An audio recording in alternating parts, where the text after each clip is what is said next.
নমস্কার দর্শক বন্ধুরা, আশা করি সকলেই কুশলেই আছেন। আর আমার ছাদ বাগানে সকলকে স্বাগত।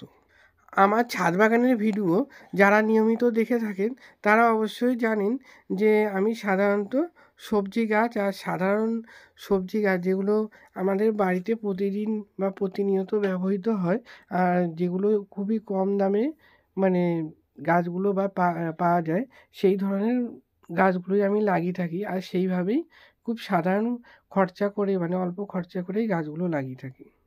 তবে এতদিন আপনারা দেখেছেন যে আমার পুরনো ভাঙা বালতি, টিনের বালতি বা টিনের কৌটো এইসবের মধ্যেই আমি সাধারণত গাছগুলো লাগিয়েছি। তবে আজকে আর তা করিনি। আজকে আমি বেশ কয়েকটা গ্রো ব্যাগ নিয়েছি। সেই গ্রো ব্যাগের মধ্যে মাটি তৈরি করে নিয়েছি। আর কিভাবে মাটি তৈরি করেছি সেটা অবশ্যই বলব। সেই সঙ্গে আমি সবজির যে খোসাগুলো সেগুলো ব্যবহার করেই গাছ লাগিয়ে থাকি। এতে কিন্তু অনেক কম খরচায় গাছগুলো বেশ সুন্দরভাবে বেড়ে ওঠে। এবং আপনারা নিশ্চয়ই খেয়াল করেছেন, আমি কোনো ধরনের রাসায়নিক সার ব্যবহার না করেই যে সমস্ত সবজি গাছগুলো লাগাই সেগুলো কিন্তু যথেষ্ট ভালো সবজি হয়, আর গাছগুলো তো সুন্দরভাবে হয়ই। তো আজকে সেরকমই একটা ভিডিও নিয়ে এসেছি, যা জানলে বা দেখলে আপনার বাড়িতে বা বাড়ির ছাদে গাছগুলি সহজেই লাগিয়ে ফেলতে পারবেন খুব সামান্য খরচে। এই বেগুন চারাগুলি এনেছিলাম বেশ কিছুদিন আগে। এগুলো প্রথমে ছোট টবে লাগিয়েছিলাম। তো এই গাছগুলি যথেষ্টভাবে বেড়ে উঠেছে। তো এখন প্রয়োজন রিপোর্ট করার। তো আমি সেই অনুযায়ী মাটি তৈরি করে নিয়েছি। তবে আজকে আর মাটি ছাড়া নয়, আজকে নিয়েছি এখানে 50% গার্ডেন সয়েল, আর 40% হচ্ছে গিয়ে পাতা পচা সার, আর 10% নিয়েছি সর্ষের খোল এবং নিম পাতা সার। আমি এখানে আজ লাগাচ্ছি বেগুনের চারা। দেখতেই পাচ্ছ বেগুনের চারাগুলি প্রথমে একটা ছোট টবের মধ্যে লাগিয়েছিলাম, আর সেই গাছগুলি যেহেতু অনেকটা বড় হয়েছে তাই আমি রিপোর্ট করে নিচ্ছি। অনেকেই যারা শহরে থাকো তারা হয়তো অনেক সময় মাটি সংগ্রহের জন্য গাছপালা লাগাতে পারো না। তো সেক্ষেত্রে সবজির খোসা আর সামান্য কিছু মাটি দিয়ে এইভাবে লাগানো যায়।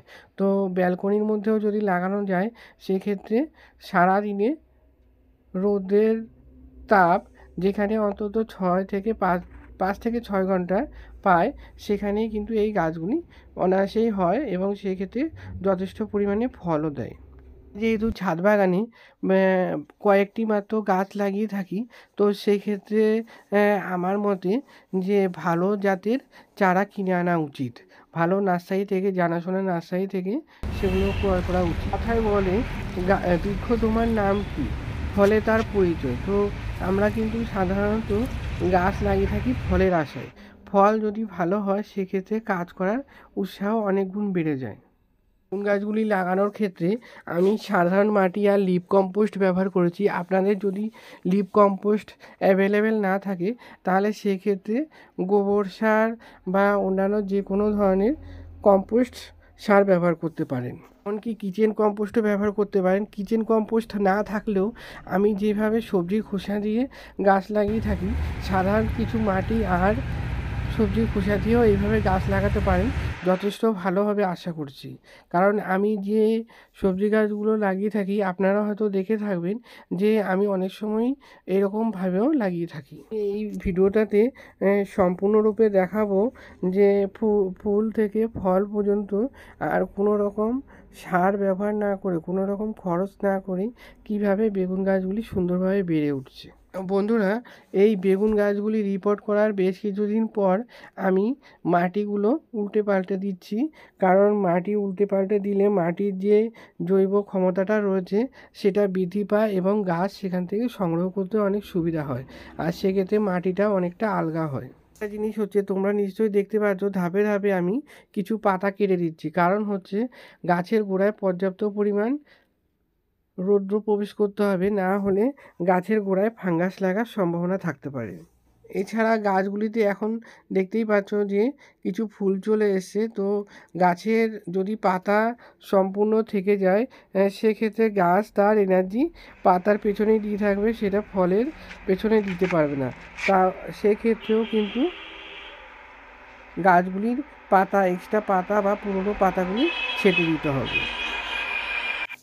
গাছের গোড়া সবসময় আগাছা মুক্ত রাখার চেষ্টা করতে হবে, না হলে মাটির মধ্যে থাকা জৈবিক উপাদানগুলি সেই আগাছাগুলি সংগ্রহ করে নেবে আর প্রয়োজনীয় উপাদানগুলি বেগুন গাছগুলি মানে আমি যে গাছগুলি লাগিয়েছি সেগুলি ঠিকমতো নিতে পারবে না, আর সেই ক্ষেত্রে বেগুন গাছগুলি বাড় ব্যাহত হবে আর সেই ক্ষেত্রে গাছগুলি সুন্দরভাবে বেড়ে উঠবে না। তো সুন্দরভাবে গাছগুলি যদি বেড়ে না ওঠে তাহলে সে কী করে আমাদের ফল দেবে, মানে আমার আশা অনুরূপ ফল পাওয়া যাবে না। এখানে ছাদের মধ্যে আমি গাছগুলি ডেকোরেশন করার জন্য কিছু কাঠ নিয়ে নিয়েছি, এই কাঠের মধ্যে গ্রো ব্যাগগুলো বসাচ্ছি। কিছুদিন পর পরই মাটিগুলো এইভাবে উল্টে পাল্টে দিতে হবে, কারণ আমরা যেহেতু ছাদে গাছগুলো লাগানোর সময় সীমিত পরিমাণ মাটি দিয়ে গাছগুলো লাগাই, সেই ক্ষেত্রে ওপরে নিচে মাটিগুলো উল্টে পাল্টে দিলে গাছের খাদ্য সংগ্রহ করতে সুবিধা হবে। গাছগুলি এক কথায় নিয়মিত পর্যবেক্ষণের মধ্যে রাখতে হবে।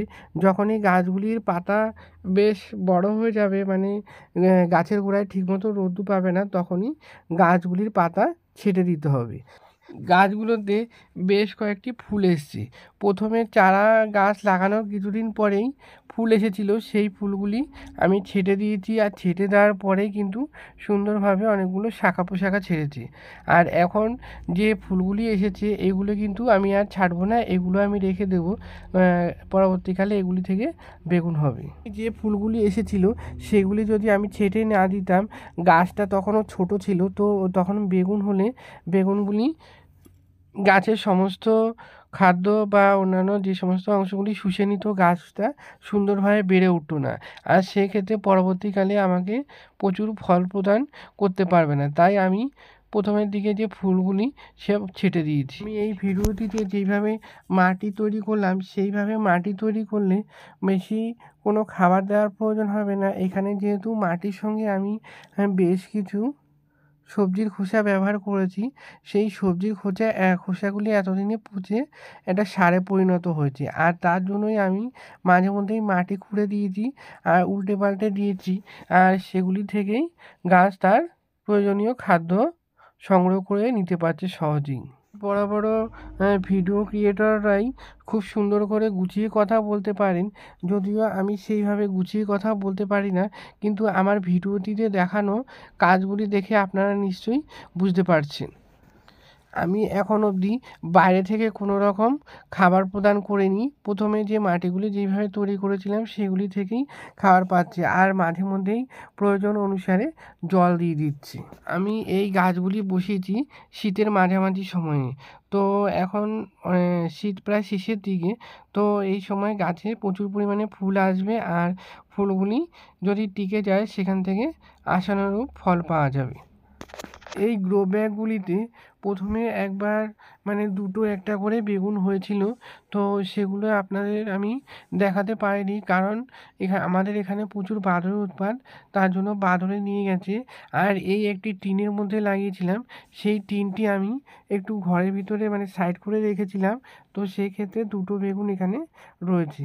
আর এই বেগুনগুলো প্রথমেই বলেছিলাম যে একটু বড় প্রজাতির, তো এই বেগুনগুলি কিছুটা বড় হয়েছে, এখন আমি হারভেস্ট করে নেব। যদিও এই বেগুনগুলি আরও বড় হতো, যেহেতু প্রথমেই বললাম যে বাঁদরের উৎপাত এখানে প্রচণ্ড, তো সেক্ষেত্রে বেগুনগুলি আমি যদি রেখে দিই সেক্ষেত্রে আর আমি বেগুনগুলি পাবো না, তো সেক্ষেত্রে আমি বেগুনগুলি এখনই তুলে নিচ্ছি। পরিশেষে এই কথাই বলবো যে সাধারণ পরিচর্যাতেও গাছ থেকে ফল পাওয়া সম্ভব, যদি আমরা মাটি সঠিকভাবে তৈরি করি। মাটি তৈরি করার কাছেই গাছ সুন্দরভাবে বেড়ে উঠবে ও তা থেকে গাছ ফল প্রদান করবে। তো আমার দেখানো যে কাজগুলি, সেই কাজগুলি থেকে আপনারা নিশ্চয়ই এতক্ষণে বুঝে গেছেন যে এইভাবে মাটি প্রদান করলে সহজেই তেমন কোনো যত্ন বা পরিচর্যা না নিয়েও সুন্দরভাবে বেগুন ফলানো সম্ভব।